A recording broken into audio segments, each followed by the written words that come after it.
There's levels to this rap game, especially with this new generation of female rappers, and I think Latto is levels ahead.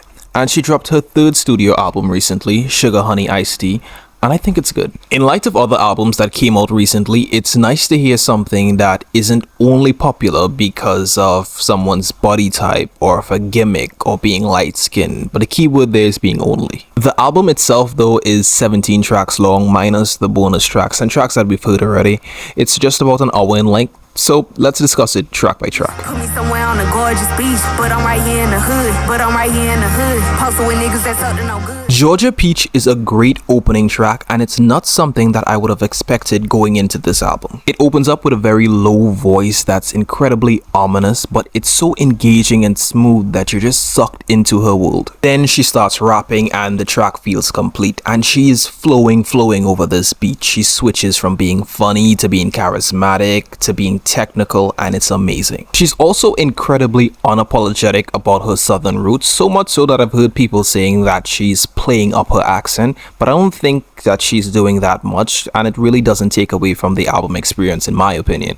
But yeah, it's a fantastic opening track. I met you, baby. I don't have an ex. I told you bitches I pull up in 20 Cadillacs. Continuing with the momentum from the last track, we have Big Mama, and it's a very confrontational and confident Latto. She's very much upfront about the things that she wants, whether it be relationship, dick, coming, and she isn't afraid to let you know. And I'm always a fan of women like this. I would fold instantly, no cap. Then there's this beat switch midway through, which is really unexpected. However, there's a line here that pisses me off, which is, I was a virgin before I met you. I don't have an ex.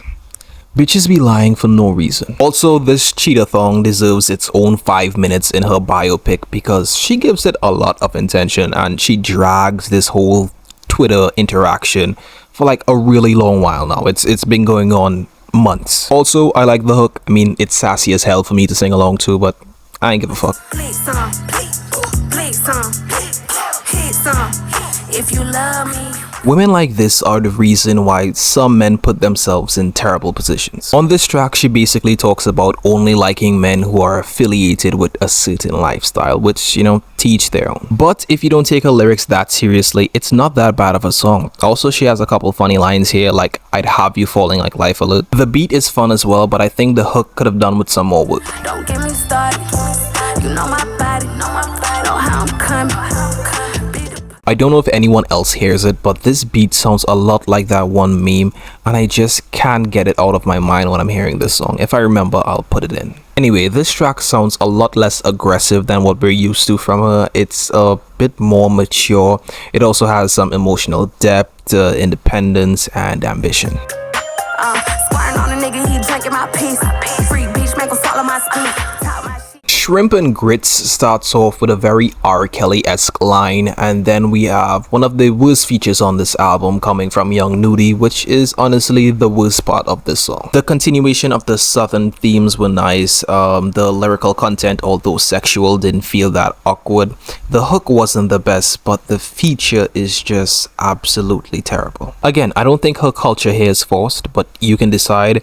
I will just take it at face value for now because there isn't a reason for me not to. Girl, that shit don't match your legs. Where you get that ass from? And that jury look like, girl, you know you there. No, I have an issue with someone throwing stones from a glass house because, girl, that shit don't match your legs where you get that ass from. Like, respectfully, you're fine and all, but don't act like you didn't get surgery and you didn't get the best BBL either. You've spoken about feeling insecure about being weird shape. So, like, you know, this just sounds like shit coming from you. But then again, I guess you could speak from experience, so you're probably allowed to. Also, he made you take a pill and been begging me to have his kid. Like, why is being a baby mama such a goal for you? Like, does he sound, based on your own lyrics, like someone who would be a good father figure or a good husband? Like, be for real. Bitch, you gotta wait till their birthday to go out of town. Brokey, yeah.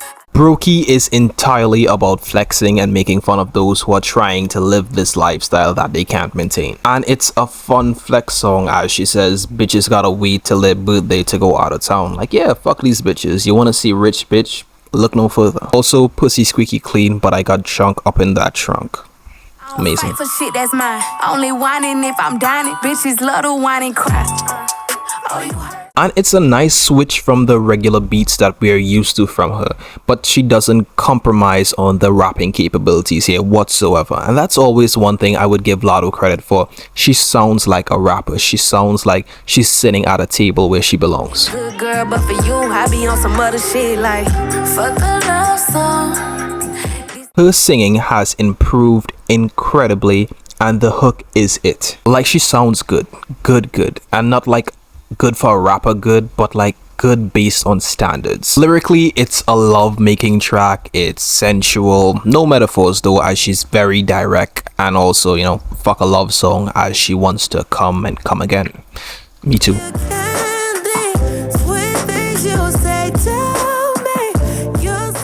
And I have no idea why her label would put these two tracks next to each other, but Coco Jones, she can have anything she wants from me. She can have my kids, she can peg me, she can piss on me. Whatever she's down for, I'm down for. She sings and I fall in love. Her voice sounds like what you think you'd hear when God says he's ready for you. This is the best song on this album. The fucking best. And Latto raps. She raps. Her flow fits the pace of this song. Like, I just know she can talk me through it.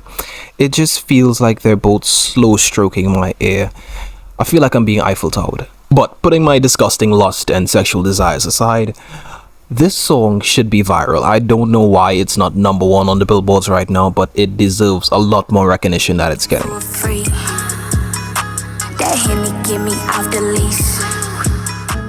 Now we're at this point in the album where everyone's horny, and I have no issues with that. It's atmospheric, it's sensual. If you're trying to fuck, this is the song to go to. I ain't broke, and I ain't sucking no shit that ain't finna make me choke. I'm a dog nigga, but I ain't your bitch. You wanna run shit? Squeeze sounds very commercial and poppy, etc, etc. It's not like fun pop though, and we have a feature from Megan Thee Stallion, and she's actually really good here. Almost like she should continue to be a feature artist and not make full-length projects. Meg also says her body is so cut she never had surgery. Like, Meg, but what the fuck? Why would you say that on an album with Latto knowing she had surgery? Why would you do that? I also thought it had another feature here, as Latto on the hook doesn't sound like her. It sounds incredibly processed. That's crazy.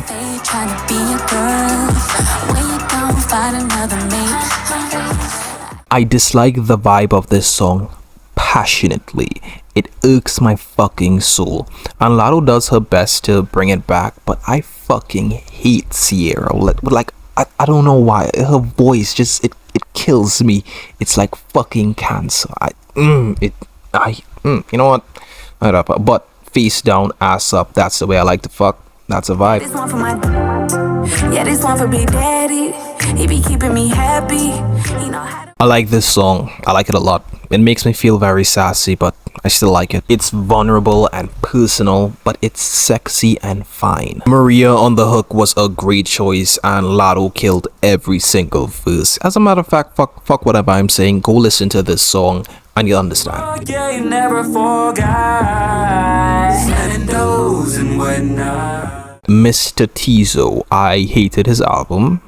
I really don't like the majority of his features, but here he's also kind of useless. But let's talk about Latto first. She's addressing her value and self-worth over this very mellow and soulful backdrop, and it sounds authentic and not like it's just coming from a place where it's just words of affirmation. Now, Mr. Touchdown, how labels continue to pay for your feature, I would never understand, because you bring little to no value in any songs that you're a part of whatsoever, and it will always boggle my mind. I have no idea what he does that has Opium fans so geeked out, but the nigga's ass. Let's keep it real. Rap game, I always had desire to try myself. Things wasn't perfect at home, but I could still lie to myself. This is a confident, well-performed, and well-written closing track, and she addresses a lot. Firstly, she doesn't want to be that bitch that's just signing to a label just to be slid on a shelf, which applies to a lot of people. Also, she's not fucking for a feature, which, if the rumors are true, yeah, that's very uncharacter for that type of person. Bye, sis. Funny thing about it, you can't look in my eyes, sis. Ice is just water when it melts. Wipe you down. I got plenty of towels on the shelf. I don't want to hear about menopause or postpartum. Yeah, she's messy as hell, but somehow the cake's fucked around and double in a weight. Like, again, the fuck you mean? What do you mean somehow? You know exactly how. BB fucking L. Anyway, Shout Out to Myself was a fantastic way to close off this album. Now, I'm skipping the last 4 tracks, which I believe was Sunday Service and Put It On The Floor, and the remixes for those as well, because you've heard it already. It's all hits and I don't really have that much to say about it. But Sugar Honey Iced Tea by Latto, that was good. It's a definite 7 out of 10. Now let's talk about the issues I have with this album. I think she could have cut down a few tracks, as making this album slightly shorter would have helped it have less lulls. In terms of features, we had pretty good ones like Mariah the Scientist, Megan Thee Stallion, Coco Jones, but we also had really bad ones like Teezo Touchdown and Young Nudy. So I guess just picking a bit more carefully in regards to features would help a lot. The production of this album was really good and the beat selections had variety. However, I feel at times that she's just relying on those beats to help pull her through to the end on some songs. But takeaway tracks for me would have to be Georgia Peach, Shout Me Out, and Air Candy. But those are my thoughts. You can let me know whether you agree, disagree, anything at all. Please form your own opinion. Links to the album and anything else will be in the description. And yeah, thanks for watching. Bye.